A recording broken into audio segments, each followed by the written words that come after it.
नमस्कार दोस्तों। भगवान को याद तो हम सभी करते हैं। भगवान से जुड़ने के भी बहुत से मार्ग हैं, जैसे पूजा, पाठ, आरती, तपस्या, भजन, कीर्तन, जप आदि। पर क्या इन सभी चीज़ों का अर्थ एक ही है? यह सारी चीज़ें तो हमें भगवान से तो जोड़ती है, पर क्या आप इन चीज़ों का अंतर जानते हैं? तो आइए आज हम इन्हीं चीज़ों के बारे में चर्चा करते हैं। पूजा हमारे जीवन का एक नियम है जिसे हम हर रोज करते हैं, जैसे भगवान का अभिषेक करना, उन्हें नहलाना, उनकी सेवा करना, रोज उन्हें भोग लगाना, चंदन का तिलक लगाना, उनका ख्याल रखना, जो हम रोजाना अपने घर के मंदिर में भी करते हैं।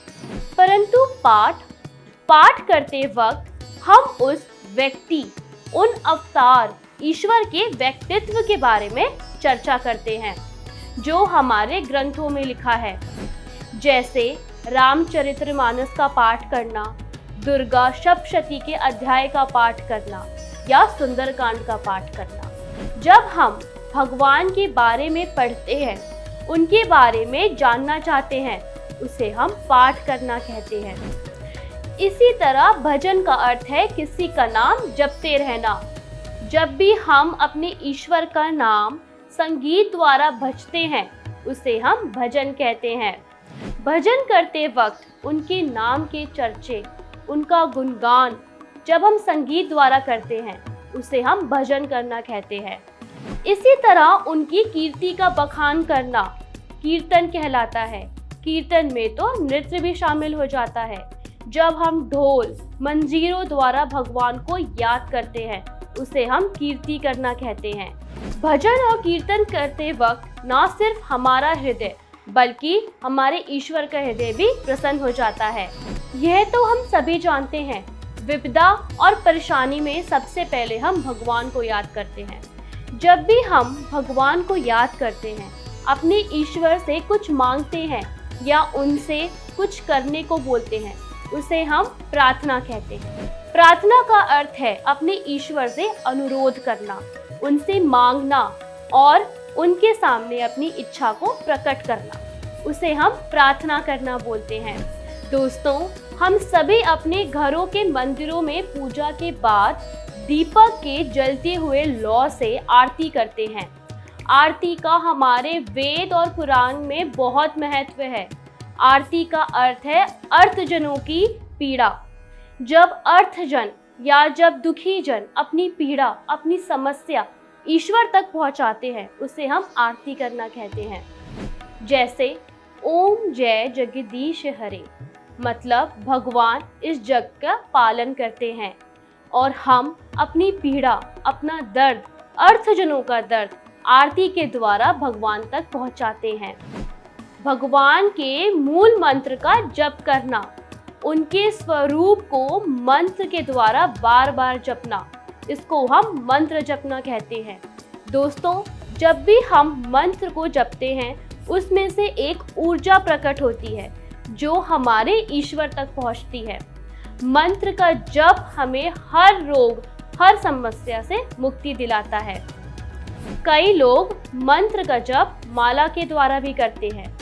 मंत्र के जप में बहुत शक्ति है।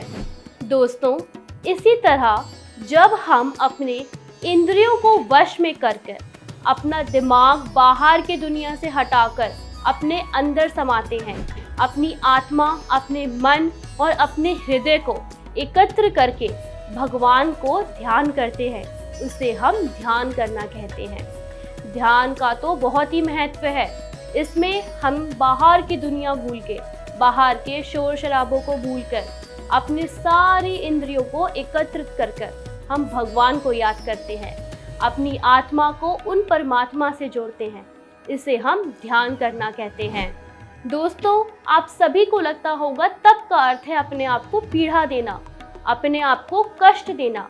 जो तपस्या करते हैं वो अपने आप को कष्ट देते हैं, परंतु ऐसा नहीं है। तप का अर्थात अपने आप को कष्ट देकर ईश्वर को प्राप्त करना नहीं है। तप का अर्थ है अपने किसी भी लक्ष्य को प्राप्त करने के लिए कड़ी मेहनत करना। जब हम किसी भी नई चीज़ को प्रकट करना चाहते हैं या किसी भी नई चीज़ को उपलब्ध करना चाहते हैं, तब उस चीज़ को पाने के लिए हम तप करते हैं, यानी कि मेहनत करते हैं। तप का अर्थ अपने आप को पीड़ा देना नहीं, बल्कि उस चीज़ को प्रकट करने के लिए, उस नई चीज़ को लाने के लिए जो हम मेहनत करते हैं, उसको हम तप करना कहते हैं। इसी प्रकार दोस्तों, उपासना का अर्थ है भगवान की उपासना करना, अर्थात जब भी हम अपने ईश्वर के समीप बैठकर, उनके पास बैठकर उन्हें निहारते हैं, सिर्फ उनका ध्यान करते हैं और उनसे प्रेम करते हैं, इसका अर्थ होता है उपासना करना। अपने ईश्वर के समीप बैठकर उनको निहारना, उनको देखना, उनसे प्रेम करना, इसे हम उपासना करना कहते हैं।